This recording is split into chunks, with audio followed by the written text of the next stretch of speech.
ঘরে থাকা সামান্য কিছু উপকরণ দিয়ে ১ মিনিটেই যেন মুখের সব রুচি ফিরিয়ে নিয়ে আসলাম। So hello everyone, welcome to my new another mini cooking blog. কেমন আছো তোমরা সবাই?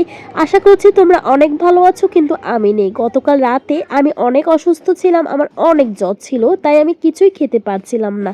খাবার দেখলেই জানি কিরকম লাগছিল। তো রাতে তো অবশ্যই কিছু খেয়ে মেডিসিন নিতে হবে, তাই ভাবলাম ঘরে থাকা অল্প কিছু উপকরণ দিয়ে একটা রেসিপি ট্রাই করি। যদিও অসুস্থতা ছিল, তাই অল্প কিছু দিয়ে রেসিপিটা বানিয়ে ফেললাম।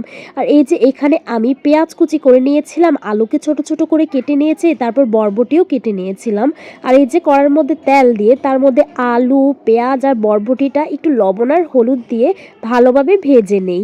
আর আমি এর মধ্যে ১ প্লেট ভাত দিয়ে দিব, তাই ভাতটাও আগে থেকে রেডি করে রেখেছিলাম। জ্বর হলে তো স্বাভাবিকভাবে আমাদের সবার মুখের রুচি চলে যায়। এই সময় যদি আনকমন কিছু একটা ট্রাই করা যায় তাহলে কিন্তু খেতে ভালোই লাগে। তো এই যে ভাজিগুলো যখন হয়ে যায়, এর মধ্যে আমি রেডি করে রাখা ভাতটা দিয়ে দেই, তারপর কিছুক্ষণ রান্না করে নামিয়ে ফেলি। ব্যাস, রেডি আমার রেসিপি।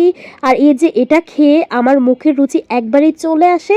এখানে আমরা চাইলে ডিম বা চিকেনও দিতে পারি, কিন্তু আমার যেহেতু একদমই মুখে রুচি ছিল না, তাই আমি এটা স্কিপ করে গিয়েছি। আর এই রেসিপিটা খুবই ভালো হয়েছে, তোমরাও ট্রাই করতে পারো।